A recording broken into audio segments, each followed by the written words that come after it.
Hello friends, मैं आकाश आप सभी का स्वागत करता हूं अपने educational channel maths detail knowledge पर। हमारी आज की इस वीडियो में हम जानेंगे जो 2013 में ACIO यानी assistant central intelligence officer tier 1 का एग्ज़ाम हुआ था, उसमें जितने भी मैथ्स के क्वेश्चन आए थे उनको हम डिटेल में सॉल्व करेंगे। इस परीक्षा का आयोजन कराया था MHAIB यानी ministry of home affairs intelligence bureau द्वारा। यह परीक्षा ऑफलाइन मोड में हुई थी। तो चलिए शुरू करते हैं हम अपनी आज की इस वीडियो को।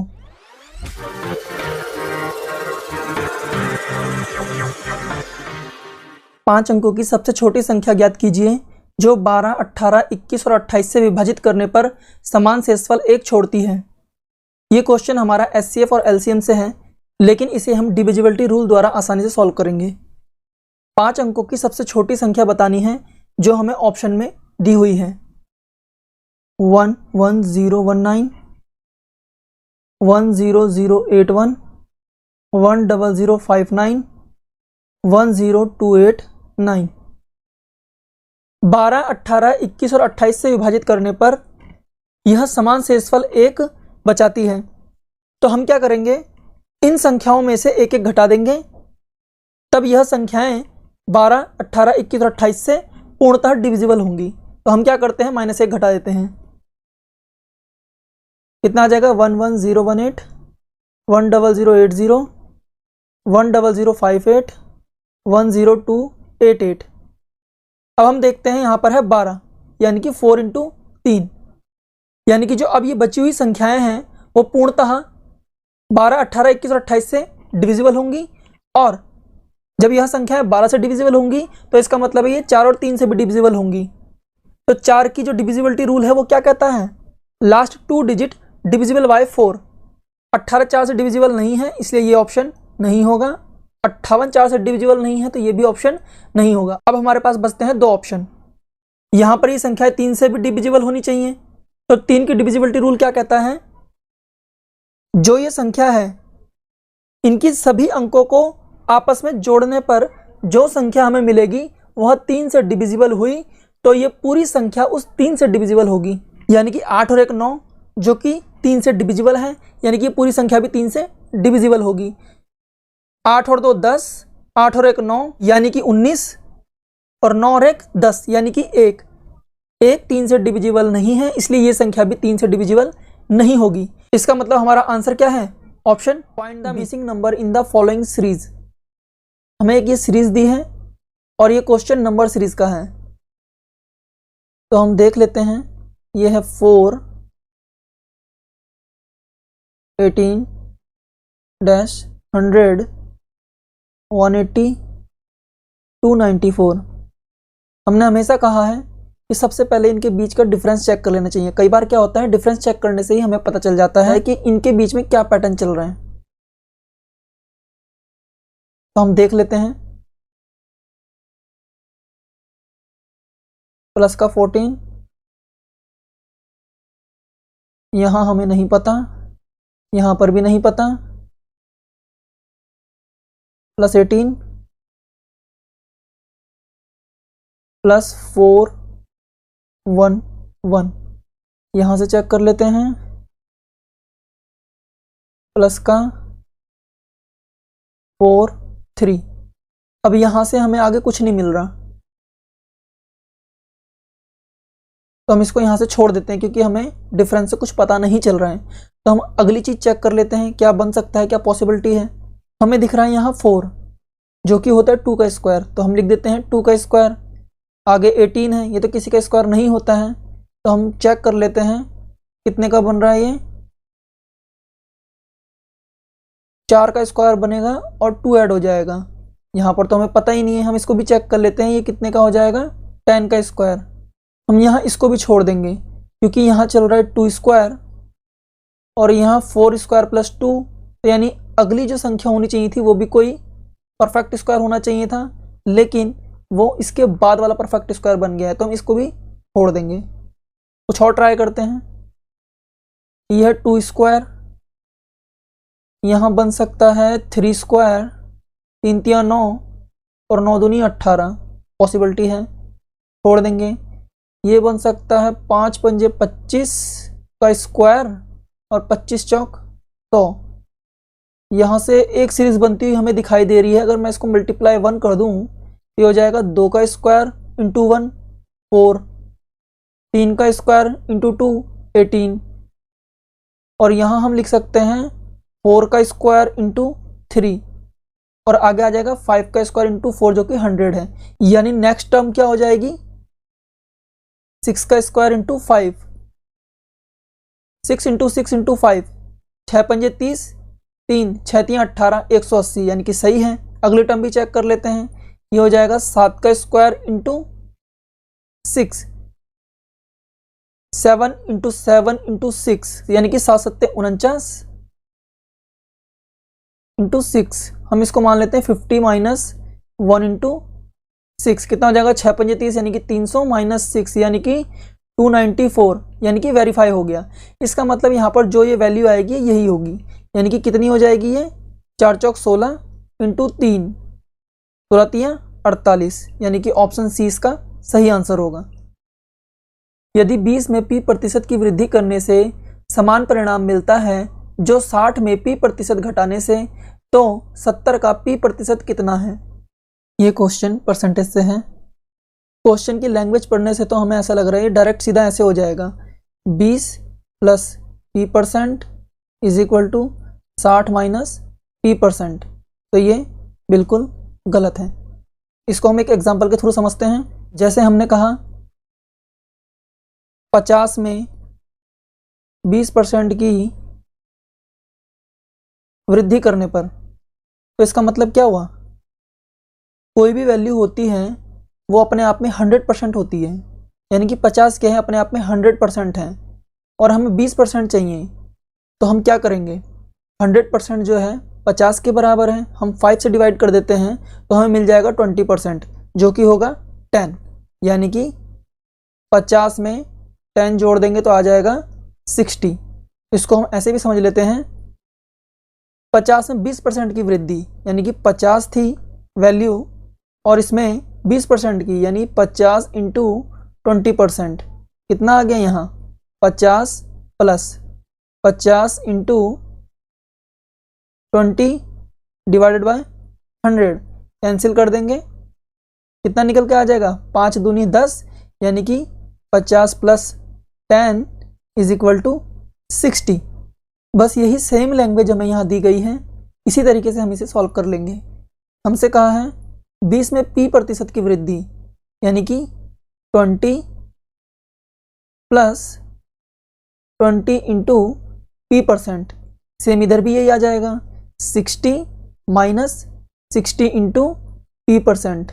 अब ये यहाँ से इस तरफ आ जाएगा तो कितना हो जाएगा 60 प्लस 20, यानी कि 80, तो ये आ जाएगा 80 इंटू p%, ये इस तरफ चले जाएगा 20 घट जाएगा तो कितना आ जाएगा 40, तो हमारा p% निकल के कितना आ जाएगा 40/80, यानी कि 1/2। अब हमसे कहा है 70 का p% कितना होगा, यानी कि 70 ऑफ p%, 70 इंटू p% की वैल्यू हमें यहाँ से मिल गई है, कितनी है हाफ, यानी कि 1/2, कितना आ जाएगा, तो इससे कैंसिल कर देंगे तो आ जाएगा हमारा 35, और यही इसका आंसर है, यानी ऑप्शन डी। किस अनुपात में 20% मिथाइल अल्कोहल घोल को 50% मिथाइल अल्कोहल घोल में मिलाया जाना चाहिए ताकि परिणामी घोल में 40% मिथाइल अल्कोहल हो। यह हमारा मिक्सचर एंड एलिगेशन से क्वेश्चन है। ये मिक्सचर एंड एलिगेशन का सबसे बेसिक क्वेश्चन है, तो हम इसको जान लेते हैं कैसे करेंगे। ये हमसे कह रहे हैं कि 20% क्या है, मिथाइल अल्कोहल है। फिर ये हमसे कह रहे हैं 50%, यहाँ पर भी मिथाइल अल्कोहल है। जब इन दोनों को आपस में मिलाया जाता है तो इनका जो परिणामी घोल है, यानी कि जो रिजल्टेंट सॉल्यूशन है, वो कितना हो जाता है 40% हो जाता है। ये हमसे पूछ रहे हैं इनको किस रेशियो में मिलाया जाए, यानी कि जो 20% और 50% है इसको किस रेशियो में मिलाया जाए कि जो हमारा परिणामी मिथाइल है वो 40% हो जाए। तो बस कुछ नहीं करना है हमें, यहाँ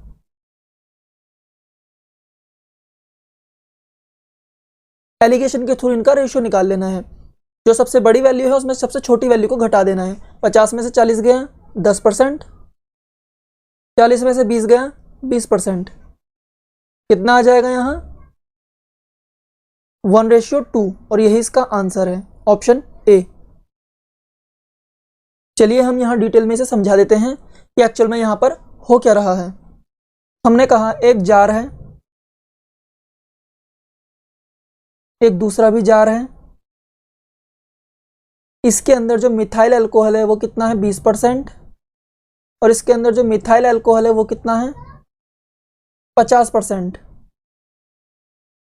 हमने मान लिया कि इसके साथ एक और कोई एलिमेंट है, इन दोनों एलिमेंट्स का जो टोटल सॉल्यूशन है वो कितना है 100% है। तो यहाँ कितना आ जाएगा, ये दूसरा वाला 80%। हमें इससे कोई मतलब नहीं है ये कौन सा है, हम कुछ भी मान लेते हैं। यहाँ पर भी 100% होना चाहिए, तो यहाँ कितना हो जाएगा 50%। अब इन्होंने हमसे कहा था इनको किस रेशियो में मिलाना चाहिए। हमारा रेशियो आया था 1:2, तो हम लिख देते हैं 1:2 के रेशियो में इसको मिलाना है, ताकि हमारा जो रिजल्टेंट मिथाइल अल्कोहल है वो 40% आ जाए। यानी कि जो इनका रिजल्टेंट सॉल्यूशन है वो भी कितना आना चाहिए 100%। चेक कर लेते हैं, देखिए ये भी 100% है, ये भी 100% है। जब दोनों ही 100% होते हैं तो इनको आपस में हम ऐड कर लेते हैं। लेकिन अगर ये बराबर ना हो तो इनको पहले हम बराबर करते हैं, उसके बाद डायरेक्ट ऐड कर देते हैं। लेकिन किस रेशियो में करना है 1:2 के रेशियो में। तो हम कैलकुलेट कर लेते हैं, ये हो जाएगा 80 × 1 यानी कि 80, 50 × 2 यानी कि 100, टोटल कितना आ जाएगा 180%। अब यहाँ पर मिथाइल अल्कोहल कितना आ जाएगा 20 × 1 20, 50 × 2 100 यानी कि 120। हमें यहाँ पर चाहिए था 100%, लेकिन यहाँ हमारा कितना आ रहा है 180 और 120 300। इसको हमें 100% बनाना है तो हमें क्या करना होगा, हम इसे 3 से डिवाइड कर देते हैं। यहाँ पर कितना आ जाएगा 3 × 6 = 18 60%। यहाँ पर कितना आ जाएगा 3 × 4 = 12 यानी कि 40%। कितना हो गया, ये कितना हो जाएगा 60 + 40 यानी कि 100%। और हमारा मिथाइल अल्कोहल कितना आ गया 40%। यही हमें यहाँ दिया था कि जो सॉल्यूशन है, जो रिजल्टेंट सॉल्यूशन है वो 40% होगा। तो बस यही यहाँ पर 40% आ गया है। इस शब्द के अक्षरों को कितने तरीकों से व्यवस्थित किया जा सकता है ताकि सभी एस एकत्रित हों। ये परमुटेशन एंड कॉम्बिनेशन का सवाल है, यानी क्रमचय और संचय। इस सवाल को शुरू करने से पहले हम परमुटेशन एंड कॉम्बिनेशन में पहचान कर लेते हैं कि हम इनको पहचानेंगे कैसे। जब कभी भी अरेंजमेंट की बात होगी यानी कि व्यवस्थित करने की बात होगी तो वहाँ पर परमुटेशन आएगा, और जो परमुटेशन का फॉर्मूला होता है वो होता है NPR। इसको हम लिखते हैं factorial N upon factorial N-R। जब कभी भी सिलेक्ट करने की बात होगी या चूज करने की बात होगी वहाँ पर कॉम्बिनेशन आएगा, और उसका जो फॉर्मूला होता है वो होता है NCR, यानी कि factorial N upon factorial R factorial N-R। अब हम आते हैं अपने इस क्वेश्चन पर। इसमें कहा है जब सभी S एक साथ हों तब इस शब्द के अक्षरों को कितने तरीकों से व्यवस्थित किया जा सकता है। यहाँ व्यवस्थित करने के ऊपर बात हो रही है, यानी कि ये हमारा परमुटेशन का क्वेश्चन है। इस शब्द में हम सबसे पहले क्या करते हैं, जितने भी S हैं उन सभी को एक साथ लिख लेते हैं, और बाकी बचे हुए जितने भी अक्षर हैं उनको हम सेम पोजीशन में रख देते हैं। तो यहाँ हम लिख लेते हैं S S S S A A I N A T I O N। हम S को एक साथ लेकर इसे एक ही ग्रुप में रख देते हैं और इसे एक काउंट करते हैं। तो अब कितने शब्द हुए, 1 2 3 4 5 6 7 8 9 10। So 10 number can be arranged in factorial 10 ways, out of which A कितनी बार है यहाँ 3 बार, तो आ जाएगा फैक्टोरियल 3। N कितनी बार है यहाँ 2 बार, तो आ जाएगा फैक्टोरियल 2। I कितनी बार है यहाँ 2 बार, तो आ जाएगा फैक्टोरियल 2। कैलकुलेट कर लेंगे तो कितना आ जाएगा। अब हम फैक्टोरियल को कैसे सॉल्व करते हैं हम उसको भी जान लेते हैं। मान लीजिए फैक्टोरियल n है तो इसको हम लिखेंगे n n-1 n-2, n-3, फिर इसी तरह से आगे चलता जाएगा। अब हम इसको लिख देंगे, यहाँ आ जाएगा 10, 9, 8, 7, 6, 5, 4, फैक्टोरियल 3। यहाँ पर हमने इसलिए रोक दिया क्योंकि फैक्टोरियल 3 से फैक्टोरियल 3 कट जाएगा। फैक्टोरियल 2 कैंसिल आउट हो गया। इसकी वैल्यू आ जाएगी 2 × 1, इसकी वैल्यू आ जाएगी 2 × 1। कितना हो गया ये? 2 दूनी 4, तो 4 से कट जाएगा 2 बार। कैलकुलेट करेंगे तो कितना आ जाएगा? 5 दूनी 10 और 10 × 10 100, 6 चौक 24, 7 नाम 63। कैलकुलेट कर लेंगे, लास्ट में 2 0 आ जाएगा और यहाँ आ जाएगा 4 3 12, यानी कि 2। ऑप्शन में केवल एक ही आंसर दिख रहा है जिसमें लास्ट में 2 और 00 हो। ऑप्शन सी इसका सही आंसर होगा। 7 और 8 लोगों की बैठने की क्षमता वाले 2 वृत्ताकार मेज के चारों ओर 15 लोगों को कितने तरीकों से बैठाया जा सकता है? ये क्वेश्चन हमारा परमुटेशन एंड कॉम्बिनेशन से है। ये क्वेश्चन में हमसे बोल रहे हैं 2 वृत्ताकार मेज हैं,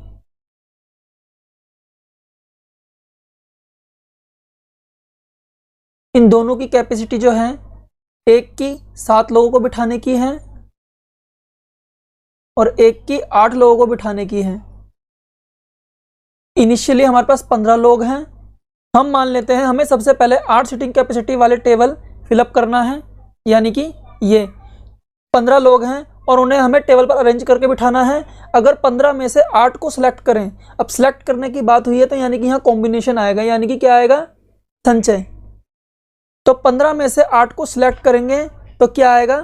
15C8।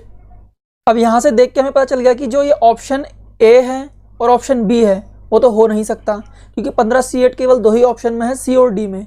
और जब भी हम बात करते हैं सर्कुलर टेबल की, तब इसमें लोगों को बिठाने के जो वेज होते हैं, यानी कि जो तरीके होते हैं, वो होते हैं n-1 फैक्टोरियल में। तो हमारे 8 लोगों को जो बिठाने के तरीके होंगे यानी कि वेज होंगे वो कितने हो जाएंगे? 8-1 यानी कि फैक्टोरियल 7। अब 8 लोगों को हम इसमें किस तरीके से बिठाएंगे? 1 2 3 4 5 6 7 8, इस तरीके से हम बिठा देंगे। और इनको बिठाने के जो तरीके होंगे यानी कि जो वेज होंगे वो होंगे 15C8 × 7। अब हम 8 लोगों को तो बिठा चुके हैं, लेकिन हमें 7 लोगों को भी बिठाना है, तो हम इस सर्कल में 7 लोगों को बिठाएंगे। 1 2 3 4 5 6 7। तो इनको जो बिठाने के जो तरीके होंगे, जो वेज होंगे, वो कितना हो जाएगा? 7-1 यानी कि फैक्टोरियल 6। तो जो टोटल वेज होंगे इन दोनों सर्कल पर इनको बिठाने के वो हो जाएंगे 15C8 × फैक्टोरियल 7 × फैक्टोरियल 6, यानी कि ऑप्शन सी इसका सही आंसर होगा। 6 कार्य के लिए 6 व्यक्ति हैं। कार्य 1 को व्यक्ति 1 या व्यक्ति 2 में से किसी को नहीं सौंपा जा सकता है। कार्य 2 को व्यक्ति 3 या व्यक्ति 4 में से किसी को सौंपा जाना चाहिए। प्रत्येक व्यक्ति को 1 कार्य सौंपा जाना चाहिए। सौंपा गया कार्य कितने तरीकों से किया जा सकता है? यह क्वेश्चन भी हमारा परमुटेशन एंड कॉम्बिनेशन से है। हमसे क्वेश्चन में कहा गया है कि जो टास्क 1 को व्यक्ति 1 या 2 नहीं कर सकते हैं, इसका मतलब है कि 3 4 5 और 6 कर सकते हैं। अतः टास्क 1 को करने के लिए 4 लोग हो सकते हैं। तो टास्क 1 को 4 तरीकों से किया जा सकता है। Task first 4 ways. अब करते हैं सेकंड टास्क की बात। सेकंड टास्क को केवल व्यक्ति 3 और 4 ही कर सकते हैं। इसका मतलब है टास्क 2 को 2 तरीकों से किया जा सकता है।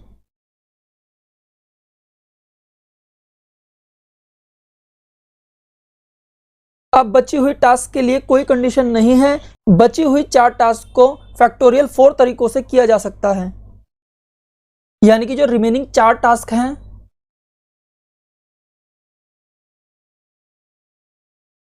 उनको फैक्टोरियल 4 तरीकों से किया जा सकता है।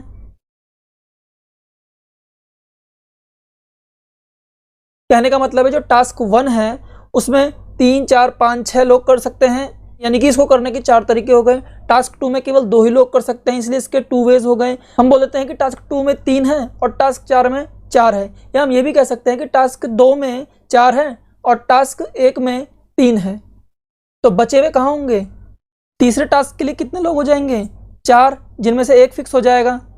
चौथे टास्क के लिए 3, इसी तरह से 5वें टास्क के लिए 2 और छठे टास्क के लिए 1। इसको हम देखें तो कितना बन रहा है? फैक्टोरियल 4। तो जो टोटल वेज होंगे वो कितने हो जाएंगे? इनकी मल्टीप्लाई कर देते हैं। 4 दूनी 8 इंटू फैक्टोरियल 4 कितना होता है? 24। 8 चौक 32, यानी कि लास्ट डिजिट कितनी है? 2, और एक ही ऑप्शन है जो कि है सी, और यही इसका करेक्ट आंसर होगा। एक लॉटरी में 10,000 टिकट बेचे जाते हैं और 10 पुरस्कार प्रदान किए जाते हैं। यदि आप एक टिकट खरीदते हैं तो पुरस्कार नहीं मिलने की संभावना क्या होगी? संभावना की बात हो रही है, यानी कि ये क्वेश्चन प्रोबेबिलिटी से है। तो जो प्रोबेबिलिटी का फॉर्मूला होता है वो क्या होता है? PE is equal to NE upon NS। यहाँ पर PE क्या है? घटना की प्रायिकता, यानी कि प्रोबेबिलिटी ऑफ इवेंट्स, और NE क्या है? कुल आवश्यक परिणाम, यानी कि नंबर ऑफ फेवरेबल आउटकम्स, और NS क्या है? कुल संभव परिणाम, यानी कि total number of possible outcomes.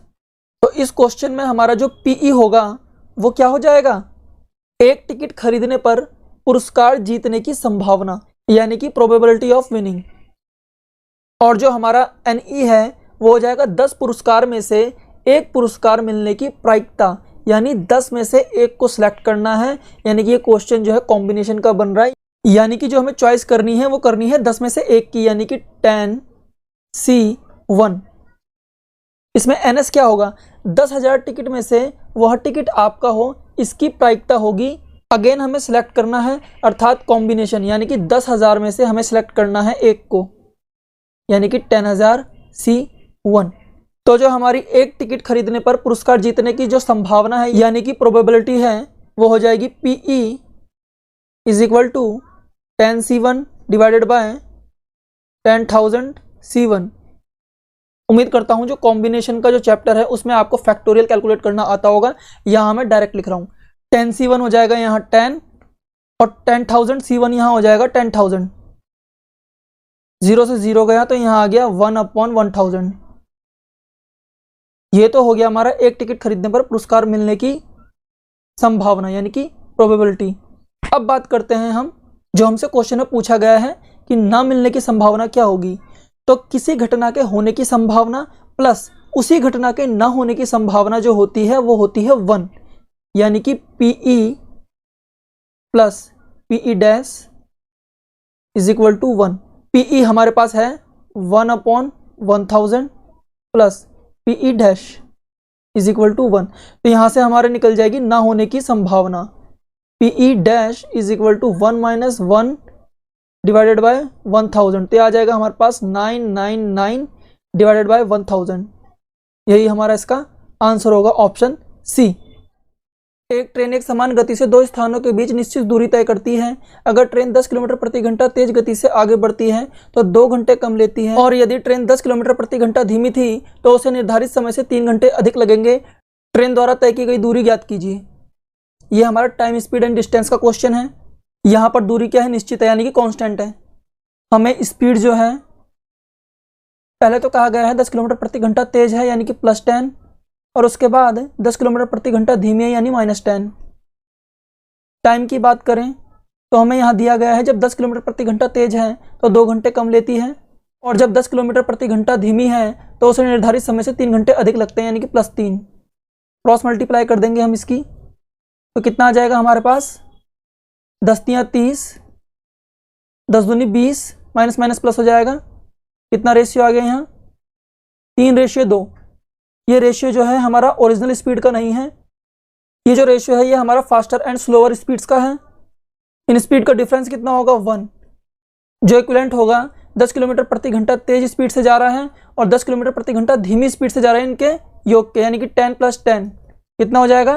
20 kilometre per hour. यहाँ से हमें ओरिजिनल स्पीड्स मिल जाएंगी। कितना हो जाएगा? 3 दूनी 6 और 2 दूनी 4 kilometre per hour, kilometre per hour. ये इनकी हो गई एक्चुअल स्पीड, यानी कि ओरिजिनल स्पीड। अब जो स्पीड है वो 60 है और 40 है, तो जो हमारा टाइम होगा, स्पीड इज इक्वल टू क्या होता है, डिस्टेंस अपॉन टाइम। यानी कि जब डिस्टेंस कांस्टेंट होगी तो टाइम जो होगा इन्वर्सली प्रोपोर्शनल होगा स्पीड के। तो कितना हो जाएगा यहाँ 40 60 कट जाएगा, ये आ जाएगा 2:3। टाइम डिफरेंस कितना है 1, जो कि इक्विवेलेंट होगा 2 घंटे प्लस 3 घंटे के, यानी कि 5 आवर्स। तो यहाँ से हमें टाइम भी मिल जाएगा, 5 तिया 15 आवर और 5 दूनी 10 आवर। तो यहाँ से हमें डिस्टेंस मिल जाएगी, किसी एक को भी ले सकते हैं, क्योंकि डिस्टेंस इज इक्वल टू होता है स्पीड इंटू टाइम। या तो 60 इंटू 10 कर लीजिए या 40 इंटू 15 कर लीजिए। 60 इंटू 10 यानी कि 600 हो गया। यही इसका आंसर हो जाएगा ऑप्शन बी। अगर इनकी एक्चुअल स्पीड पूछी होती, यानी कि जब 10 किलोमीटर प्रति घंटा तेज हुई है और 10 किलोमीटर प्रति घंटा कम हुई है, उससे पहले की स्पीड यानी कि एक्चुअल में कितनी थी, तो हम क्या करते, ये हमारी 60 किलोमीटर प्रति घंटा है तब जब ये 10 किलोमीटर तेज था, तो हम इसमें से 10 घटा देते, आ जाता 50। और ये कब है, जब स्पीड 10 किलोमीटर प्रति घंटा धीमी है, तो हम इसमें 10 किलोमीटर बढ़ा देंगे, तो कितना आ जाएगा, ये भी 50 आ जाएगा। तो यही हमारी एक्चुअल में ओरिजिनल स्पीड है, जो स्पीड बढ़ाने और घटाने से पहले थी। कई बार क्वेश्चनों में इसे भी पूछ लिए जाते हैं। एक संख्या भाजक द्वारा विभाजित करने पर 24 शेषफल छोड़ती है। जब मूल संख्या की दोगुनी संख्या को उसी भाजक द्वारा विभाजित किया जाता है तो शेषफल 11 है। भाजक का मान क्या होगा। ये क्वेश्चन नंबर सिस्टम से है और इसको हम रिमाइंडर थ्योरम द्वारा ही सॉल्व करेंगे। मैं उम्मीद करता हूं आपने रिमाइंडर थ्योरम में ये रूल पढ़ा होगा। अगर किसी नंबर को किसी डिवाइजर से डिवाइड करने पर शेषफल 11 आता है, उसी नंबर को डबल करके सेम डिवाइजर से डिवाइड करने पर शेषफल भी पहले के मुकाबले डबल आता है। इसका मतलब हुआ remainder also follow all the multiplicative and additional rule as well. तो यहाँ पर क्या हो रहा है, हमने कहा कोई नंबर है, उसको कोई डिवाइजर डिविजिबल कर रहा है, तो रिमाइंडर आ रहा है हमारा 11। अब उसी नंबर को 2 गुना करने पर सेम डिवाइजर जब डिवाइड कर रहा है तो रिमाइंडर आ रहा है हमारा इसका डबल, यानी कि 22। तो इस क्वेश्चन में क्या हो रहा है, अगर आप किसी नंबर को डिवाइड करते हैं डिवाइजर से तो रिमाइंडर 24 बचता है। अगर हम इसी नंबर को 2 गुना कर देते हैं और सेम डिवाइजर से डिविजिबल कर देते हैं तो कितना आना चाहिए, 2 इंटू 24। इसका मतलब कितना होता है ये 48। लेकिन हमें एक्चुअल में 11 रिमाइंडर दिया गया है, तो हम 48 को किस डिवाइजर से डिवाइड करें ताकि हमें 11 जो है रिमाइंडर मिले। यानी 48 को हम ऐसे कौन से डिवाइजर से डिवाइड करें कि जो हमारा शेषफल होगा वो 11 होगा। तो हम क्या करते हैं, 48 में से 11 घटा देते हैं तो आ जाएगा 37। यानी कि 48 को 37 से डिवाइड करने पर जो रिमाइंडर बचेगा वो 11 होगा। यानी कि हमारा आंसर कितना आएगा, डिवाइजर 37, ऑप्शन डी। 200 और 400 के मध्य के सभी धनात्मक पूर्णांक जो 7 के गुणज है का योग होगा। ये क्वेश्चन है डिविजिबिलिटी से और इसे हम 2 तरीकों से करेंगे। तो हमारा पहला तरीका है एपी रूल, यानी कि अर्थमेटिक प्रोग्रेशन समांतर श्रेणी। तो सम ऑफ एपी क्या होता है, Sn equal to n/2 a plus L. यहाँ पर n क्या है, नंबर ऑफ टर्म्स, a क्या है फर्स्ट टर्म, l क्या है लास्ट टर्म। तो हम फर्स्ट टर्म और लास्ट टर्म कैसे निकालेंगे, हमें 7 के ऐसे मल्टीपल चाहिए जो 200 और 400 के मध्य में स्थित हो। तो कैसे निकालेंगे, हम लिखते हैं 7 गुणा 30 यानी कि 7 तियां 21। अब इसमें से हम 7 घटा देते हैं तो हमें यहाँ मिल जाएगा 203। तो ये क्या होगा, फर्स्ट टर्म हो जाएगा हमारा 203। इसमें अगर हम 7 जोड़ देंगे तो कितना आ जाएगा हमारा 210 और इसी तरह आगे चलता जाएगा। अब हमें लास्ट टर्म देखना है तो कैसे देखेंगे, 7 गुणा 50 कितना हो जाएगा, 7 पंजे 35, 7 इंटू 7 7 सत्ते 49, तो यानी कि कितना हो गया 9। तो हमारा 7 का ऐसा मल्टीपल जो 400 से पहले आए वो है 399। तो ये हो गया हमारा लास्ट टर्म। हमें फर्स्ट टर्म मिल गया है, हमें लास्ट टर्म मिल गया है, तो अब हमें किसकी जरूरत है, एन की, यानी कि नंबर ऑफ टर्म्स की।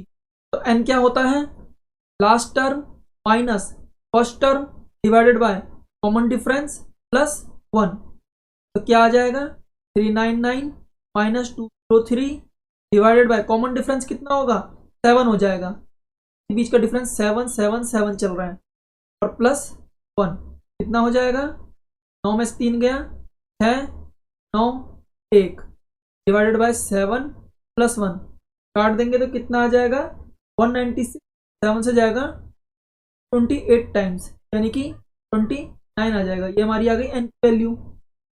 तो अब हम निकाल देते हैं इनका सम,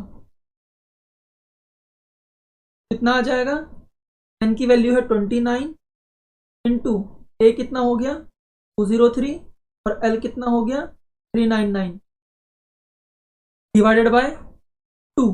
अब इसे हम पूरा कैलकुलेट नहीं करेंगे, यहां हम यूनिट डिजिट चेक कर लेते हैं क्योंकि ऑप्शन में लगभग सभी में यूनिट डिजिट क्या है अलग है। 29 इंटू यहाँ आ जाएगा 9 और 3 12, 12 का 2 डिवाइड में 2 तो है ही है, 2 से 2 कट जाएगा एक बार और 9 कम 9, यानी कि जो यूनिट डिजिट आएगी वो कितनी आ जाएगी 9। और ऑप्शन में केवल इकलौता ऑप्शन ए ही है जिसकी यूनिट डिजिट 9 है, यही हमारा आंसर होगा। अब हम आते हैं अपने दूसरे मेथड पर। जो 200 है इसको हम डिवाइड करते हैं 7 से, 7 दूनी 14 है 0, 7 अट्ठे 56, यानी कि हमारे पास 4 क्या बच गया रिमाइंडर बच गया। इसी तरह से हम देख लेते हैं 400 को भी, 7 पंजे 5 और 0, 7 सत्ते 49, यानी कि 1 बच गया यहाँ रिमाइंडर।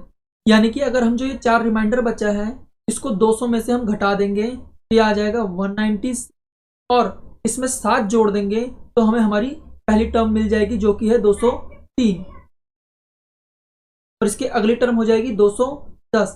और अगर हमें लास्ट टर्म निकालनी है तो हम क्या करेंगे, जो ये 1 रिमाइंडर है इसको 400 में से घटा देंगे तो ये आ जाएगा 399, का कोई यूज नहीं है, यानी कि ये आ गई हमारी फर्स्ट टर्म और ये आ गई हमारी लास्ट टर्म। अब हमें देखना है 200 से 400 के बीच में ऐसी कितनी संख्याएं हैं, तो हम क्या करेंगे, जो ये 28 है तो 200 से पहले पहले जो 7 से डिवाइड हो चुकी संख्याएं हैं वो हैं, 57 है और 400 से पहले पहले जो 7 से डिवाइड हो चुकी हैं वो संख्याएं हैं। तो हम 57 में से 28 घटा देंगे तो हमारे पास बच जाएगा यहाँ 29 और यही हमारा है नंबर ऑफ टर्म्स। अब जो ये सीरीज है ये कंजुगेटिव सीरीज भी है, क्यों, क्योंकि इसमें कॉमन डिफरेंस कितना है 7 है।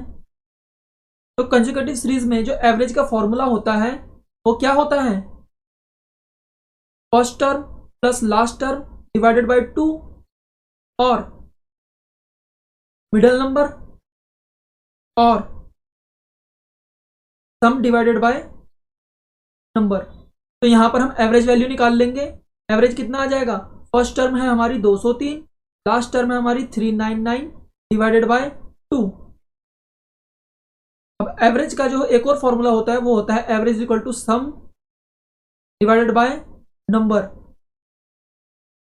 तो यहां से हमारा सम निकल के आ जाएगा एवरेज इंटू नंबर। एवरेज हमें मिल गया है जो कि ये है और नंबर हमें पता चल गया है जो कि 29 है। तो फिर से सेम वही कैलकुलेशन करनी है, कितना हो जाएगा ये 9 और 3 12, 2 से डिवाइड कर देंगे तो आ जाएगा 1। तो इसका मतलब हमारा एवरेज वैल्यू जो आ जाएगी वो हो जाएगी 1 इंटू नंबर कितने हैं 29, 9 की मल्टीप्लाई फिर से करेंगे 1 से तो कितना आ जाएगा यूनिट डिजिट 9। इसका मतलब ऑप्शन ए इसका सही आंसर होगा। दो भाइयों की उम्र के बीच का अंतर एक अभाज्य संख्या है, उनकी आयु का योग भी एक अभाज्य संख्या है। यदि बड़ा भाई 28 वर्ष का है, छोटे भाई की आयु कितने अलग अलग मान प्राप्त कर सकती है। जो ये क्वेश्चन है ये नंबर सिस्टम और एज का कॉम्बिनेशन है।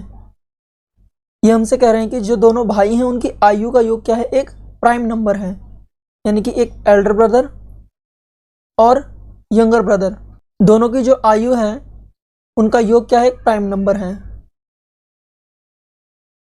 और दोनों की जो एज का डिफरेंस है वो भी एक क्या है, प्राइम नंबर ही है। फिर हमसे कहा है जो बड़ा भाई है उसकी एज कितनी है, 28 वर्ष। इस क्वेश्चन को करने से पहले हम कुछ छोटी छोटी चीज़ों के बारे में जान लेते हैं जो कई बार एग्जाम में पूछे भी गए हैं। जैसे कि प्राइम नंबर क्या है? वे संख्याएं जो स्वयं से और एक से विभाजित होती हैं वो प्राइम नंबर कहलाते हैं। एग्जाम्पल के लिए 2, 3, 5, 7, 11 और इसी तरह से। फिर आता है कंपोजिट नंबर। कंपोजिट नंबर क्या है? वह संख्या जिसके गुणनखंड एक या स्वयं के अलावा भी हो, कंपोजिट नंबर कहलाते हैं। एग्जाम्पल के लिए 14, 15, इसका 1 हो जाएगा, 2 हो जाएगा, 7 हो जाएगा, इसका 1, 3, 5 हो जाएगा। कंपोजिट नंबर इवन और ऑड दोनों होते हैं और प्राइम नंबर में केवल इकलौती संख्या जो 2 है वही इवन होती है और जो 1 है वो ना तो प्राइम नंबर है और ना ही कंपोजिट नंबर है। अब आ जाते हैं हम अपने क्वेश्चन पर। जो एल्डर ब्रदर है उसकी एज है 28 साल और यंगर ब्रदर की हमें पता नहीं है, लेकिन इन दोनों की जो एज का डिफरेंस है वो क्या है? प्राइम नंबर है। तो प्राइम नंबर क्या क्या हो सकते हैं? 2, 3, 5, 7, 11, 13, 17, 19, 23 और इसके बाद 29 और भी आगे हो सकते हैं। अगर हम 29 प्राइम नंबर को चुनते हैं और यहाँ प्राइम नंबर 29 रख देते हैं तो इसका मतलब यहाँ पर जो यंगर ब्रदर है वो एल्डर से बड़ा हो जाएगा, जो कि पॉसिबल नहीं है। अब बात करते हैं इनकी। अगर हम प्राइम नंबर 2 रख देते हैं, यहाँ से हमें यंगर ब्रदर की एज मिल जाएगी। कितनी हो जाएगी? 28 - 2 26 और 26 और 28 को ऐड करेंगे तो कितना आएगा? 54, जो कि एक कंपोजिट नंबर है ना कि प्राइम नंबर, तो 2 भी नहीं हो सकता है। अगर हम 3 को यहाँ रख दें तो यंगर ब्रदर की एज कितनी हो जाएगी? 28 में से 3 जाएगा तो कितने बचेगा? 25 और 25 को हम 28 के साथ ऐड करेंगे तो कितना आएगा? 53, जो कि एक प्राइम नंबर है, यानी कि 3 हो सकता है। और यंगर ब्रदर की एज कितनी हो जाएगी इस केस में? 25 साल। अब हम 5 को यहाँ रख देंगे तो हमारे पास यंगर ब्रदर की एज कितनी आ जाएगी? 23 और 23 + 28 कितना हो जाएगा? 51। ये भी एक क्या है? कंपोजिट नंबर है, यानी कि 5 भी कैंसिल हो गया। अब हम रखते हैं 7 को। 7 को यहाँ रख देंगे तो यंगर ब्रदर की एज कितनी आ जाएगी? 11 और हम 11 को 28 के साथ जोड़ देंगे तो कितना आ जाएगा? 39, जो कि एक कंपोजिट नंबर है, तो ये भी कैंसिल हो जाएगा। अब हम रख देते हैं 11 को। 11 को रखेंगे तो यंगर ब्रदर की एज कितनी हो जाएगी? 17 साल। तो हम 17 को 28 में जोड़ेंगे तो कितना आ जाएगा? 45। ये भी एक क्या है? कंपोजिट नंबर है। फिर हम 13 को रख देंगे। 13 को रखने पर यहाँ पर यंगर ब्रदर है उसकी एज कितनी आ जाएगी? 15। 15 को हम 28 के साथ जोड़ेंगे तो कितना आ जाएगा? 43। 43 क्या है? एक प्राइम नंबर है, तो यानी कि 13 हो सकता है। और इस केस में यंगर ब्रदर की जो एज होगी वो कितनी होगी? 15 साल। 17 को यहाँ रखेंगे तो कितना आएगा? यंगर ब्रदर की एज 11। 11 को 28 के साथ जोड़ देंगे तो कितना आ जाएगा? 39। ये भी एक क्या है? कंपोजिट नंबर है, यानी कि कैंसिल हो जाएगा। फिर हम 19 को भी रख के देख लेते हैं। अब हम 19 को रखेंगे तो यंगर ब्रदर की एज कितनी आ जाएगी? 9 और 9 को 28 के साथ जोड़ देंगे तो कितना आ जाएगा? 37, जो कि एक प्राइम नंबर है, यानी कि 19 भी हो सकता है। तो इस केस में यंगर ब्रदर की एज कितनी हो जाएगी? 9 ईयर। अब हम देख लेते हैं 23 को रख के। अब हम यहाँ 23 को रखेंगे तो यंगर ब्रदर की एज कितनी हो जाएगी? 5 साल। 5 को फिर 28 के साथ जोड़ देंगे तो कितना आ जाएगा? 33, जो कि एक कंपोजिट नंबर है, यानी कि ये भी नहीं होगा।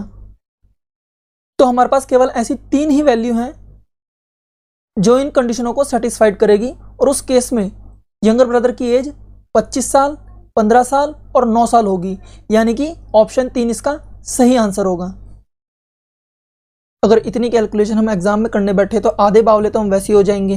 जहां हमें 2-2 इक्वेशन सेटिस्फाइड करवानी पड़ रही है, तो हम कुछ ऐसा करते हैं जहां पर हमें केवल एक ही इक्वेशन सेटिस्फाइड करवानी पड़े। तो हम क्या करते हैं, जितने भी प्राइम नंबर्स हैं हम उसे यंगर ब्रदर की एज मान लेते हैं। तो इससे क्या होगा, हमें केवल एक ही इक्वेशन सेटिस्फाइड करवानी पड़ेगी जो कि फर्स्ट होगी। हम क्या करते हैं, जो एल्डर ब्रदर है उसकी एज लिखते हैं 28 और यंगर ब्रदर की एज कितनी हो जाएगी 2, कितना निकल के आ जाएगा 30। ये एक प्राइम नंबर नहीं है।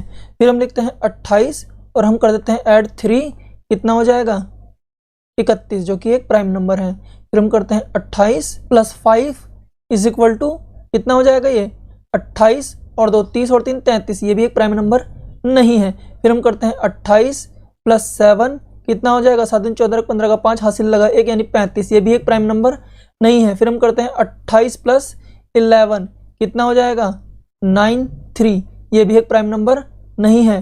फिर हम करते हैं यहाँ पर +13, 8 10 11 का 1 हासिल लगा 1 यानी कि 41, ये एक प्राइम नंबर है। इसके बाद लिखते हैं हम 28 + 17, कितना हो जाएगा 7 × 15 का 5 हासिल लगा 1 यानी कि 45, ये भी एक प्राइम नंबर नहीं है। इसके बाद हम करते हैं 28 + 19, कितना निकल के आ जाएगा 8 दूनी 16 17 का 7 हासिल लगा 1 यानी कि 47, जो कि एक प्राइम नंबर है। उसके बाद हम लिखते हैं 28 + 23, कितना हो जाएगा 8 और 10 11 का 1 हासिल लगा 51, ये भी एक प्राइम नंबर नहीं है। तो यहाँ पर हमारी भी वही 3 कंडीशन बन रही है जिससे हमें प्राइम नंबर मिल रहे हैं, एक 3 को लेकर, एक 13 को लेकर और एक 19 को लेकर।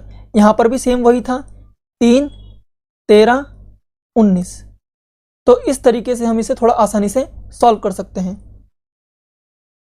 हेलो फ्रेंड्स, यहाँ पर सभी प्रकार के कॉम्पिटिटिव एग्जाम्स के लिए मैथ्स की तैयारी कराई जाती है, जिनमें मुख्यतः SSC, CGL, CPO, 10+2, bank PO, clerk, group C, group D, intelligence bureau, CDS, NDA इत्यादि सभी प्रकार के एग्जाम शामिल हैं। अगर आपको हमारी यह वीडियो पसंद आई हो और इस वीडियो से आपको थोड़ा सा भी लाभ पहुंचे तो आप हमारे चैनल को सब्सक्राइब कर लीजिएगा और साथ ही बेल आइकन को प्रेस कर लीजिएगा ताकि आने वाली सभी लेटेस्ट वीडियोस के नोटिफिकेशन आप तक पहुंच सकें। धन्यवाद।